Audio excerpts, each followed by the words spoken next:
Le soleil se lève sur le village de Sahéli-Bougou. Les habitants, comme d'habitude, vaguent à leur occupation. Certains cultivent en utilisant des pesticides. D'autres font paître leurs troupeaux, coupent du bois pour faire du charbon et vendent ou allument des feux de brousse pour mieux chasser du gibier. Les femmes préparent en brûlant des tas de bois. Chacun exploite les ressources naturelles sans se soucier des conséquences. Soudain, les pluies se font rares, les cultures commencent à s'assécher, les mares tarissent, les herbes disparaissent. C'est le choc.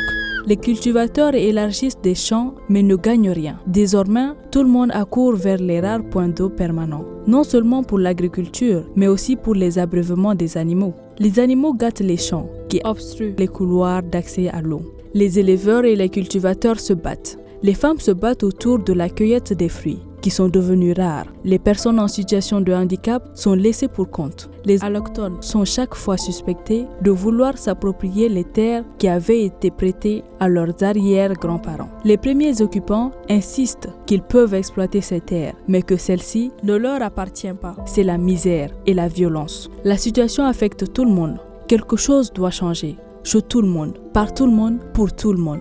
Avec l'appui du programme JAS, toutes les couches sociales, vieux, femmes, éleveurs, cultivateurs, jeunes, personnes en situation de handicap, préfets, maires, personnes déplacées internes, autochtones, de Sahéli-Bougou se réunissent et définissent des règles de gestion des ressources naturelles. La communauté reçoit des formations et des semences adaptées au climat, définit des couloirs pastoraux, entreprend des plantations d'arbres, restaure les sols, régénère les pâturages, etc. Des structures sont mises en place pour prévenir et régler les problèmes afin d'éviter les conflits violents. Les commissions foncières sont présentes, ainsi que les comités de résolution de conflits et les moniteurs d'alerte précoce. Les acteurs améliorent les chaînes de valeur en transformant certains de leurs produits, en les mettant dans les emballages, en organisant des achats d'intrants et des ventes des produits pour avoir de meilleurs revenus. Ceci permet à d'autres habitants d'avoir des emplois en dehors des champs, ce qui contribue aussi à réduire la pression sur la terre et les autres ressources naturelles. Avec cette approche inclusive, Sahéli-Bougou est devenu pacifique et prospère. Même lorsqu'il y a un problème, la communauté sait comment les régler sans qu'il entraîne des conflits violents.